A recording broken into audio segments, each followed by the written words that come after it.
श्री अरविंद का योग अन्य योग से कैसे भिन्न है, वर्तमान युग में इसका महत्व क्या है। How is Shri Aurobindo's yoga different from other yogas, what is the importance in the present era. 25 साल पहले मैं एक स्कूल को गया था, वहाँ श्री अरविंद का योग का बारे में बच्चों लोग को समझा रहा था। उसका बाद क्वेश्चन आंसर सेशन था। तो 8th क्लास का एक स्टूडेंट मुझे बोला, आप जो बोले बहुत अच्छा लगा, लेकिन आपसे पहले दूसरा संस्था का लोग भी आए थे, वो भी बहुत अच्छे बोले थे। वो लोग बाबा बाबा बोल रहे थे, आप माँ माँ बोल रहे हैं, हम लोग कंफ्यूज हो रहे हैं, किसको एक्सेप्ट करेंगे। आप उसका उत्तर दीजिए, इम्पार्शियली देना पड़ेगा। आप तो माता जी का एजेंट है, माता जी के बारे में बोलेंगे, ऐसा नहीं। इम्पार्शियली बोलना है कि किसको हम लोग एक्सेप्ट करेंगे, माता जी को या बाबा को। तो मैं बोला, आप पूछ लिया, मैं तो नेचुरली मेरा अंदर से माँ निकलेगा ही, पार्शलिटी हो जाएगा, इसलिए मैं आपको प्रश्न पूछ रहा हूँ, आप उत्तर देंगे, उससे आपका उत्तर मिल जाएगा। तो मैं बोला कि सूक्ष्म जगत में अनेक स्वर्ग है, साकेत, गोलक, वैकुंठ, मुक्ति, निर्वाण, बहुत कुछ है।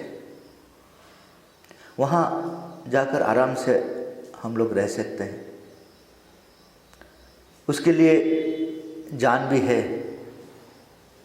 Aeroplane, jet plane, helicopter, rocket, और उसका भी पायलट्स है, जितना गुरुस हम लोग देख रहे हैं।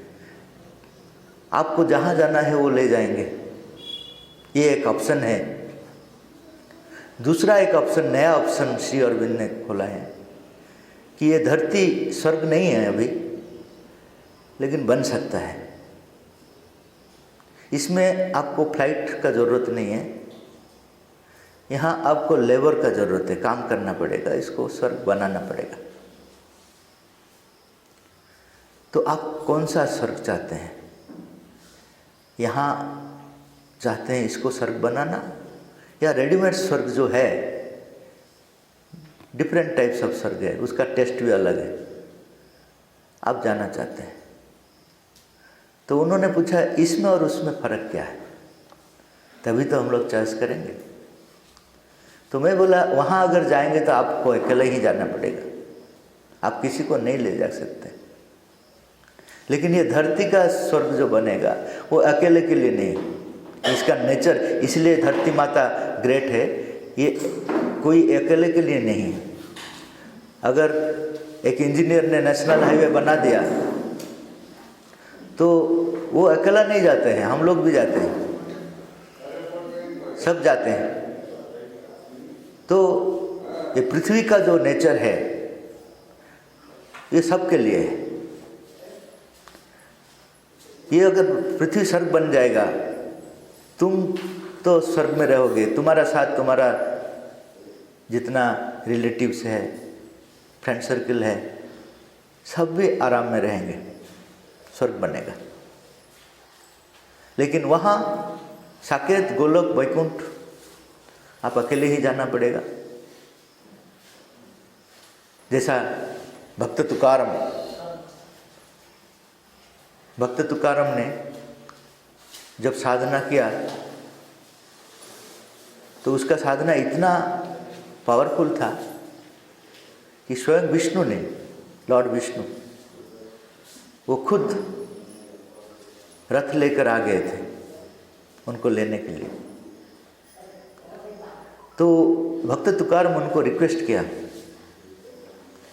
बोला कि आप मेरे लिए खुद आ गए, ये तो मैं आभारी हूँ आपके लिए।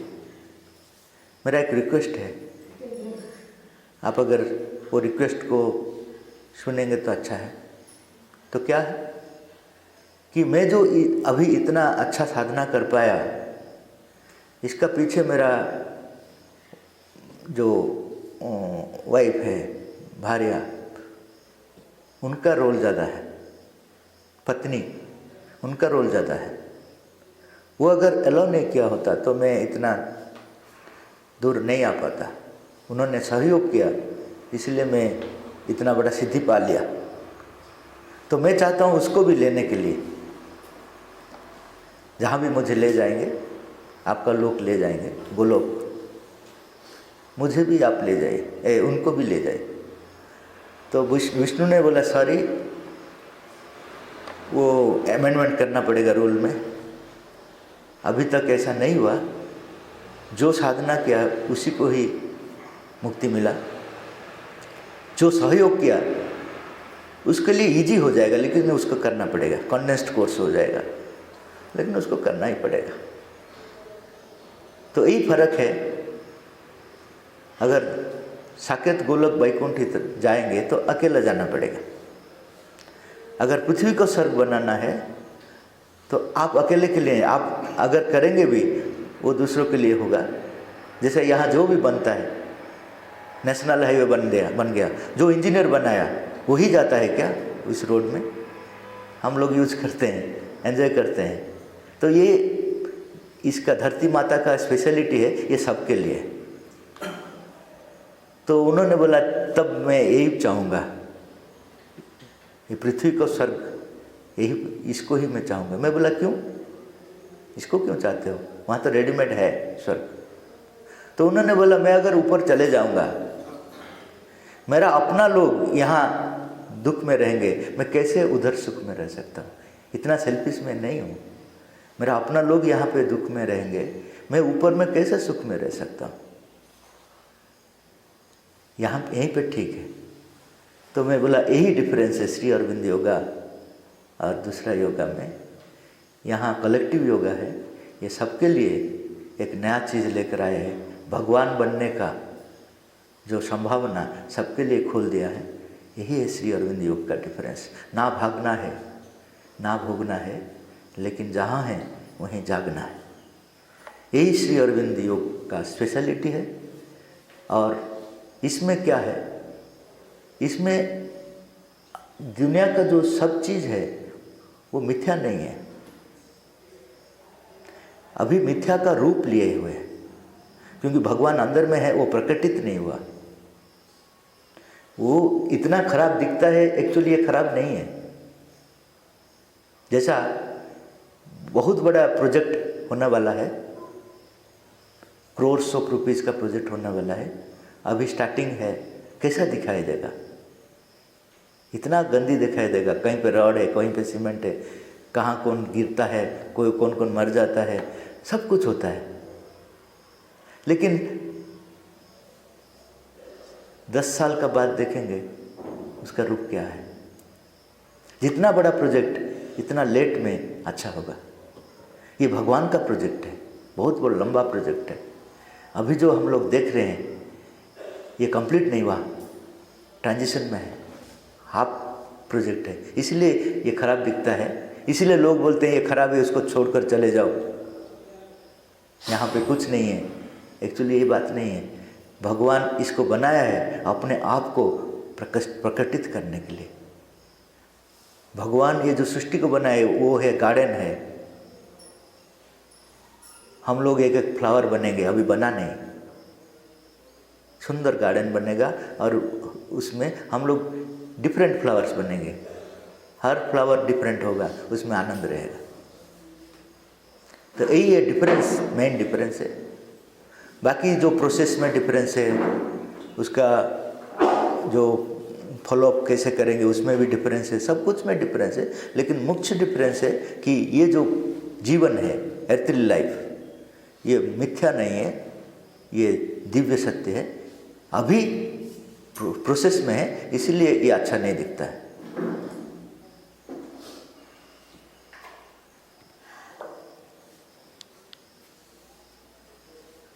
बाकी चीज़ में नहीं जाऊंगा क्योंकि समय कम है। उसके बाद और एक प्रश्न है, साधारण जीवन और आध्यात्मिक जीवन में क्या अंतर है? हम अपने आध्यात्मिक विकास के लिए दैनिक दिनचर्या का पालन कैसे कर सकते हैं? What is the difference between ordinary life and spiritual life? What daily routine should we follow for our spiritual growth? साधारण जीवन हमारा इंद्रिय का प्रवृत्तिगत जीवन है। जैसा पशु जीता है अपना प्रवृत्ति के आधार से, प्रभाव से, हम लोग भी पशु का जीवन जीते हैं 99%। उसी को साधारण जीवन बोलते हैं। इंद्रिय का प्रभाव से जो जीवन हम लोग जीते हैं उसी को साधारण जीवन बोलते हैं। लेकिन वही एक ही जीवन हमारे अंदर में नहीं है, उसमें ऊपर उठने के लिए भी संभावना है। वो मनुष्य में है, पशु में नहीं है। पशु में उतना ही है, वो प्रवृत्ति का हिसाब से जाएगा। उनका स्टैंडर्ड प्रोग्राम है, सुबह से उठेगा वही काम करेगा, हर रोज़ वही करेगा। लेकिन हमारा वो तो है, ठीक है, हम लोग भी पशु का जीवन जीते हैं 99%। लेकिन उसमें और एक संभावना है। एक है मन का जीवन, मन आधारित जीवन, मन नियंत्रित जीवन। उसमें 2 टाइप जीवन आता है। वो क्या करता है? साधारण जीवन को नियंत्रित करता है। पशु जैसा जब जो इच्छा हुआ वो नहीं किया, कंट्रोल किया, अपना डिजायर को भी फुलफिल किया, लेकिन डिसिप्लिन वे में फुलफिल किया। जैसा कि समाज में इनडिसिप्लिन नहीं होगा, इसको बोलते हैं नैतिक जीवन, मन आधारित जीवन। लेकिन वो साधारण जीवन है, उसको वो नियंत्रित किया है, उसको बोलते हैं नैतिक जीवन। वैसा ही आध्यात्मिक जीवन है, उसको भी वो नियंत्रित करना चाहता है अपना हिसाब से। वो आध्यात्मिक जीवन उनको समझ में नहीं आता है, मन को, उसको भी वो नियंत्रित करना चाहता है, तो उसको अपना ढांचा में लेकर आ जाता है, उसको बोलते हैं धार्मिक जीवन। तो मन का जीवन में 2 चीज़ होता है। एक है नैतिक जीवन, वो साधारण जीवन जो पशु का जीवन है उसको वो अच्छा सेप देता है, और भी अच्छा जीवन जो आध्यात्मिक जीवन उसको नीचे ले आता है, क्योंकि उसका कैपेसिटी नहीं है।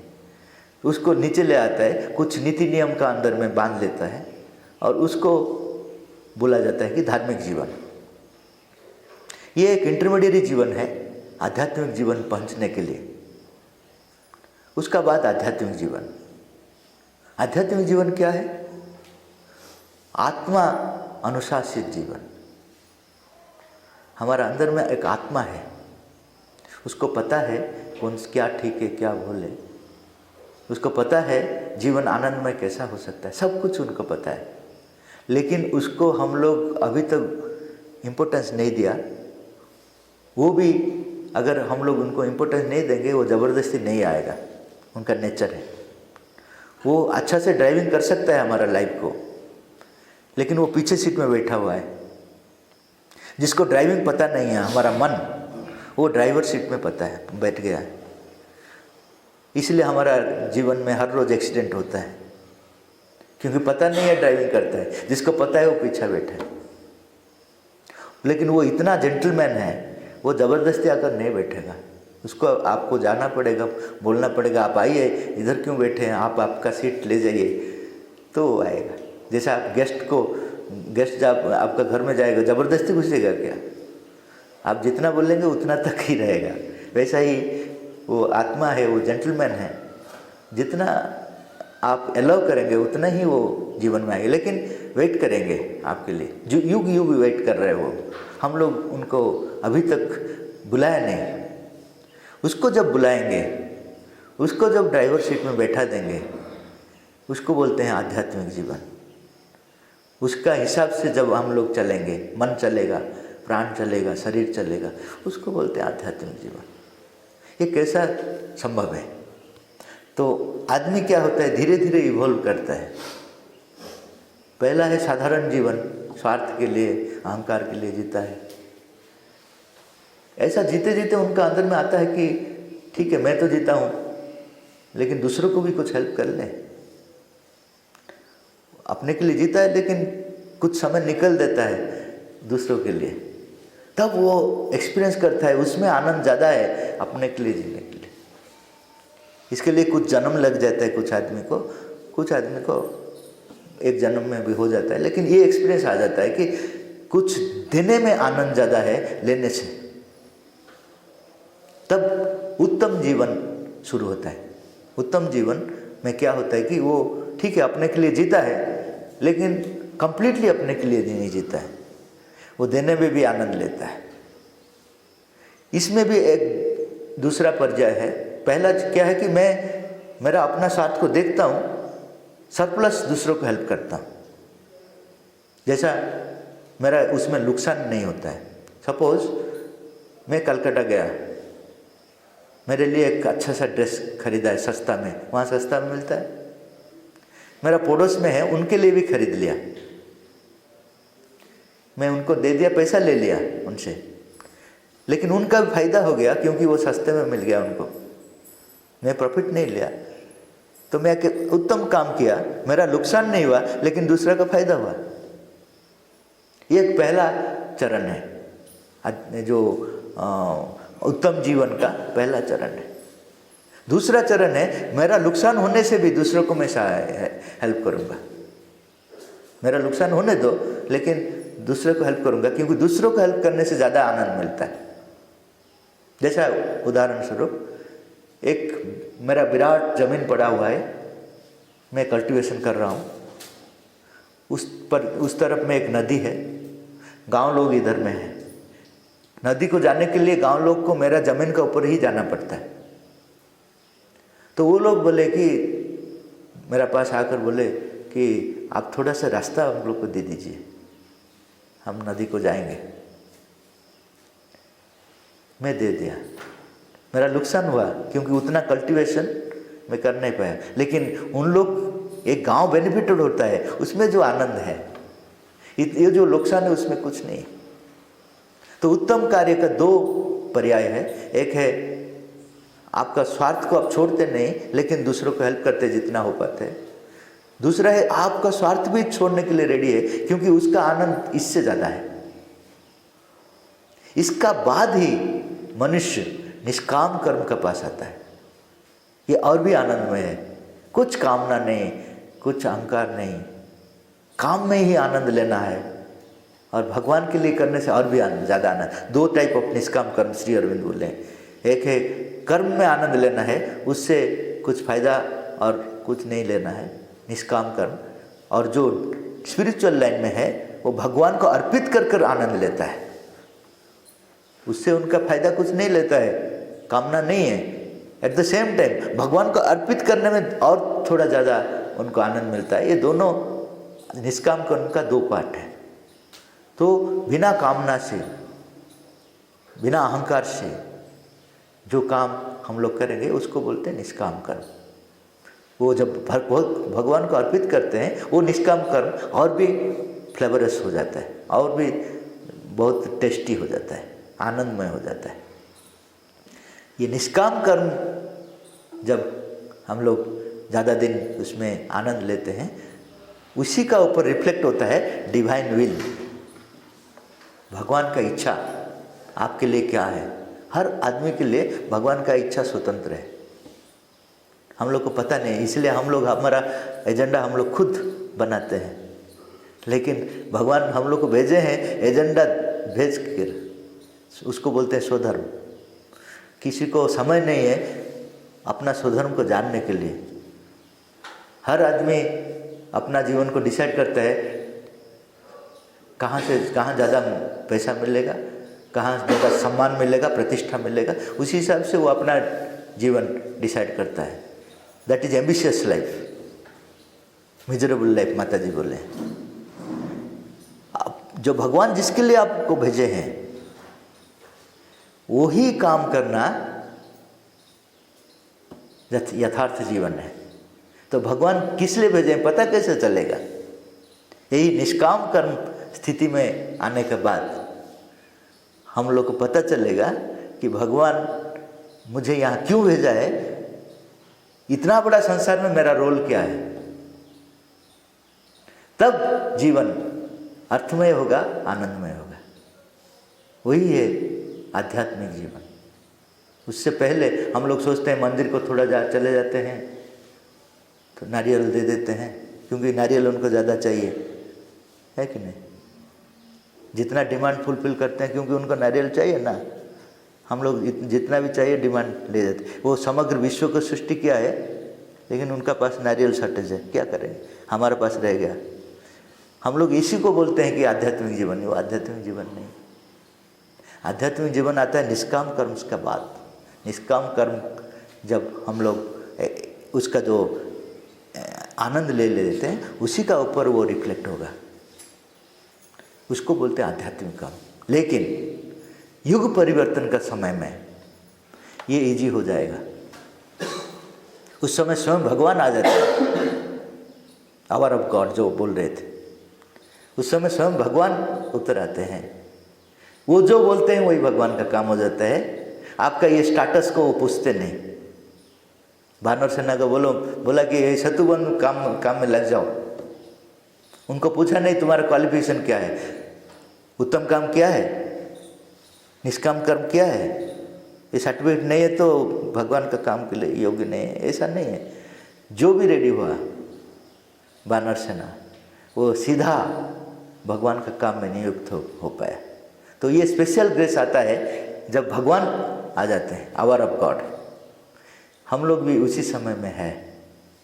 जैसा राम आए थे उस समय, जो वानर सेना अपना समय को दे दिया, भगवान का काम में लग गया।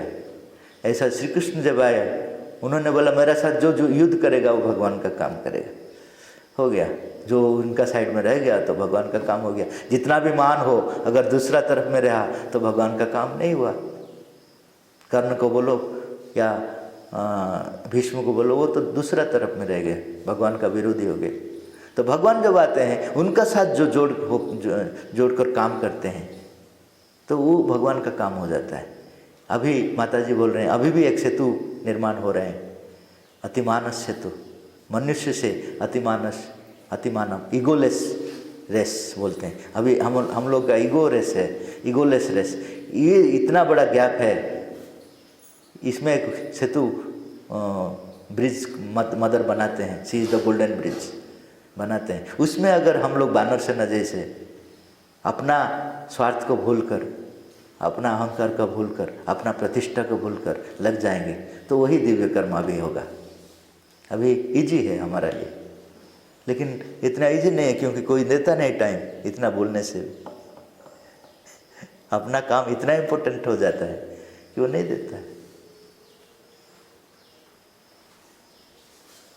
कितना समय मिलता है बातचीत करने में, पड़ोस का साथ बातचीत करने में कितना समय मिलता है, टीवी देखने में कितना समय मिलता है।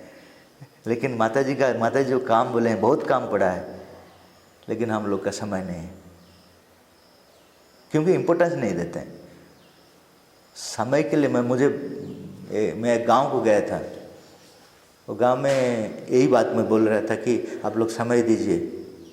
तो उन्होंने बोला कि आप लोग जैसा अनएम्प्लॉयड लोग हैं वो समय दे सकते हैं। मुझे बोला कुछ काम नहीं है, भगवान का काम करेंगे आप लोग जैसे। हम लोग क्या है कि सुबह से शाम तक काम करने से थोड़ा सा पैसा मिलता है, गरीब लोग हैं तो पेट में खाने के लिए थोड़ा सा मिलता है, उसको खा देते हैं, सो जाते हैं, फिर सुबह से चले जाते हैं।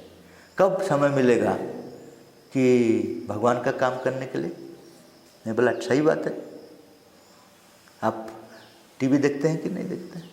ना देखते हैं, समय मिलता है। पड़ोस के साथ झगड़ा करते हैं? हाँ करते हैं। सब कुछ के लिए समय है। भगवान के लिए बोलने से आप बोल देते हैं कि गरीब लोग हैं। आपसे बड़ा झूठा आदमी कहीं पे नहीं है। जो बोलता है कि भगवान के लिए समय नहीं, उससे बड़ा झूठा आदमी कोई नहीं। बोलिए किसको, बोलिए कि समय नहीं है। झूठा नहीं है, कंप्लीटली झूठा। हम लोग प्रायोरिटी नहीं देते हैं। अगर प्रायोरिटी देते तो वो काम हर आदमी को 24 आवर्स ही मिला है। किसी को भगवान ने बढ़ा नहीं, मैं अप्लाई किया है अभी तक बढ़ा नहीं, उतना ही है 24 आवर्स है। लेकिन कोई आदमी भगवान के लिए ज़्यादा समय दे पाता है, कोई आदमी नहीं दे पाता है। किसको आप प्रायोरिटी देते हैं? मैं एक स्टोरी बताऊंगा। एक राजा था, उनका सहकर्मी थे, उसमें एक आदमी ज़्यादा खा रहा था, इतना खा रहा था कि आश्चर्य लगेगा, एक आदमी इतना खा सकता है। राजा को तो डायबिटीज से शुरू बहुत कुछ हुआ है, तो वो खा नहीं पाता था। एटलीस्ट उनका खाने से, वो जो खाने से वो एंजॉय कर रहा था, एज इफ मैं खा रहा हूँ। जैसे आप लोग फिल्म देख रहे हैं, हीरो जैसे तो आप बन नहीं सकते, लेकिन हीरो जैसा लगता है जब फिल्म देखते हैं ना, अपने आप को हीरो बना देते हैं। ऐसा ही राजा सोचा, ठीक है वो खाता है तो मैं आनंद ले जाऊँ। तो एक बार उनको बुलाया, बोला तुम आज खाते रहोगे। रोशैया को बुलाया, कुक, उसको बोला कि तुम कुक करते जाओ और मैं मेरा ऑफिस को यहाँ लेकर आ गया, मैं देखते जाऊँगा, तुम खाते जाओगे, वो बनाते जाएगा, मैं देखते जाऊँ। कौन पहला बताएगा नहीं ज़्यादा हो गया, तुम बोलोगे नहीं मैं आज ज़्यादा नहीं खा पाऊँगा, ना वो बोलेगा नहीं मैं ज़्यादा बना नहीं पाऊँगा, ना मैं बोलूँगा नहीं मैं ज़्यादा देख नहीं पाऊँगा। कौन पहला बोलेगा ये देखेंगे। वो जो कुक क्या किया, मैरिज पार्टी में जैसा बड़ा बड़ा ये में बनाते हैं ऐसा बना दिया। उसको पता है ये कितना खाता है, तो वो खाने लगा, बहुत खाया, लेकिन कितना खाएगा, ये तक मैरिज पार्टी के जैसा बना दिया। तो उन्होंने बोला कि मैं और खा नहीं पाऊँगा, एक बिंदु के लिए मेरा पेट में स्थान नहीं है। राजा ने बोला लेकिन अभी तक जो खाया ऑर्डिनरी खाद्य खाया, राज खाद्य खाया नहीं, पायस खाया नहीं, खीर बोलते हैं ना पायस को, हाँ खीर खाया नहीं। तो उन्होंने ऐसा सोचा, बोला ठीक है लेकर आओ। तो पायस आ गया, वो खाने लगा, बहुत खा लिया। खाने के बाद राजा ने पूछा, तुम कुछ समय पहले बोल रहा था कि तुम्हारे अंदर में एक बिंदु के लिए जगह नहीं, 1 ड्रॉप के लिए जगह नहीं, इतना कैसे खा लिया? तो उन्होंने बोला इतना बड़ा राजा है, कॉमन सेंस नहीं है।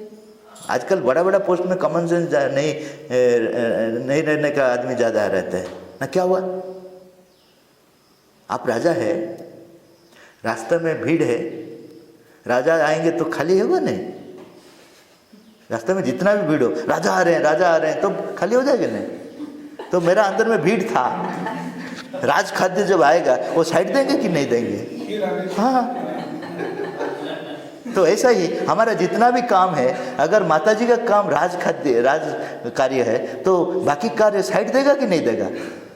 नहीं देता है, क्योंकि हम लोग उसको राज कार्य सोचते नहीं। उसको अगर प्रायोरिटी देंगे तो बाकी सब काम साइड दे देगा। अगर वो नहीं, वो सोच हमारा अंदर में नहीं है, हम भगवान का काम लास्ट में रखते हैं। सब खत्म हो जाने से बेचारा भगवान को थोड़ा सा दे देते हैं, कंसीडर करते हैं। मैं एक गांव गया था, मैं जो 15 मिनट बोला, महिला जो बैठे थे वो उठकर चले गए। मैं बोला 1 घंटा का प्रोग्राम था, ये लोग उठकर क्यों चले गए? उस समय जब केवल दूरदर्शन चल रहा था, समझ गया क्या? उस समय एक सीरियल, इंटरेस्टिंग सीरियल था उसी समय में जब मेरा प्रोग्राम चल रहा है। अभी क्या है कि आप अगर अभी नहीं देखेंगे तो बाद में वो बार बार रिपीट करते हैं, कहीं देख सकते हैं, नहीं तो इंटरनेट में डाउनलोड कर सकते हैं। तब तो वो सब नहीं था, एक बार गया मीन्स गया। उन्होंने बोला अरे भाई इतना बड़ा सीरियल छोड़कर आपको क्यों देख, आपको कल बुलाने से आप आएंगे, लेकिन वो सीरियल भगवान तो हर टाइम है, उनका तो काम कुछ नहीं है, जब बुलाएंगे आएंगे। ये सीरियल कब आएगा? तो हम लोग का अपना काम ऐसा ही है, इतना इम्पोर्टेंट है। भगवान का काम हम लास्ट में रखते हैं, इसलिए हमारा जीवन भी लास्ट हो जाता है। तो प्रायोरिटी देना है भगवान को काम के ऊपर, बाकी सब उनका पीछे रखना है। माता जी लिखे हैं divine work first then personal work, लेकिन हम लोग का क्या है, personal work first then divine work. ठीक है, अभी समय भी हो गया। कुछ जगह ऐसे कि मैंने पढ़ा है कि इस जगत में जो भी होता है वो भगवान की इच्छा से होता है। जो भगवान इच्छा किए हैं वही चरितार्थ होगा। उसके लिए वो किसी को चुनते हैं, माध्यम बनाते हैं और कार्य करते हैं। लेकिन हम लोग तो समझ नहीं पाते हैं और हम चाहते भी हैं कि उनका काम करें, लेकिन हमको पता ही नहीं लगता है कि वो काम क्या है और हम कैसे करें और किस तरीके से करने से वो ज़्यादा अच्छे से पूरा हो पाएगा। वही मैं बोल रहा हूँ, उसका माध्यम कैसे वही मैं बोल रहा हूँ। अगर सचेतन होंगे तभी भगवान का काम आपका थ्रू में होगा। हम लोग जो सोचते हैं कि जो भी है भगवान का काम कर रहे हैं, वो नहीं है। माता जी को पूछा गया था ये प्रश्न। माता जी बोले, very few things in this world are happening in accordance with the divine will. बहुत कम काम भगवान का इच्छा में होता है यहाँ। बाकी सब क्या होता है, वो अलाउ करते हैं, वो उनका इच्छा नहीं है लेकिन अलाउ करते हैं। क्यों अलाउ करते हैं? क्योंकि हम लोग उसी स्टेज में हैं। एक बच्चा उनका माँ का साथ जा रहे हैं तो चल नहीं पा रहे हैं, गिर जाता है, तो माताजी उनका माँ फिर उनको चलाने के लिए ट्राई कर रहे हैं, गिर जाता है। दूर से देखता है, अरे वो तो चल नहीं पाता है, उसको क्यों बार बार चलाता है। वो ले जाता है को अपना को गोद में ले सकते हैं। क्यों वो चलाता है? क्योंकि अगर वो उठा देगा तो जीवन भर वो ऐसा ही रह जाएगा। तो उसी हिसाब से उनको अलाउ करते हैं। वो नहीं चाहता है माता, हम लोग बोल सकते हैं क्या उनका माँ चाहता है वो गिरने दो, लेकिन वो अलाउ करते हैं क्योंकि उसी हिसाब से वो धीरे धीरे चलना सीखता है। ऐसा ही हम लोग जिस स्तर में हैं उस स्तर को अलाउ करते हैं। हमारा स्वार्थ, हमारा अहंकार को भगवान अलाउ करते हैं क्योंकि उससे हम लोग सीखते हैं। गलत करने से पता चलता है ये गलत है। सिगरेट पीकर जब गिर जाते हैं तब पता चलता है कि सिगरेट का ना खराब है। उससे पहले अगर मैं बोलूँगा तो आप मुझे मार देंगे। तुमको क्या पता है सिगरेट का भी पिया? तो इसीलिए भगवान अलाउ करते हैं।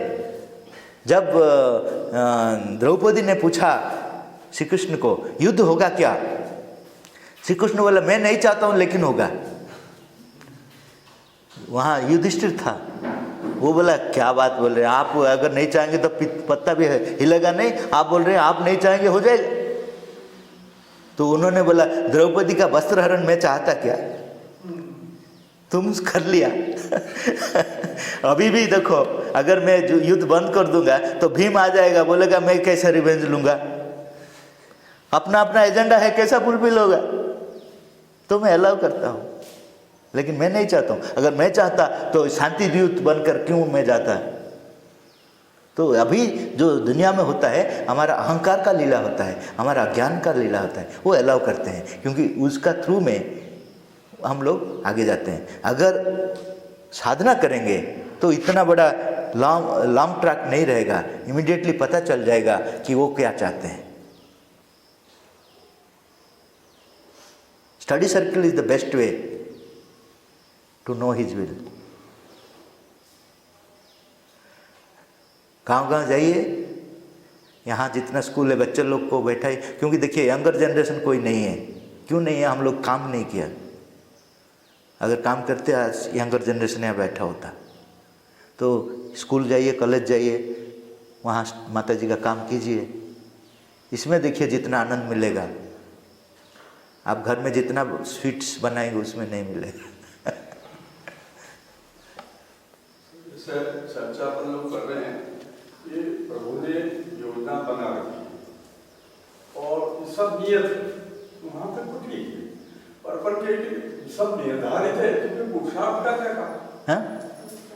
सब अगर निर्धारित है तो पुरुषार्थ का क्या काम? पुरुषार्थ का मतलब पुरुषार्थ वो अलाउ किए हैं, फ्रीडम का थ्रू में होगा, जबरदस्ती नहीं करेगा। अगर नियति निर्दिष्ट है और जबरदस्ती होता तब सीधा हो जाता है।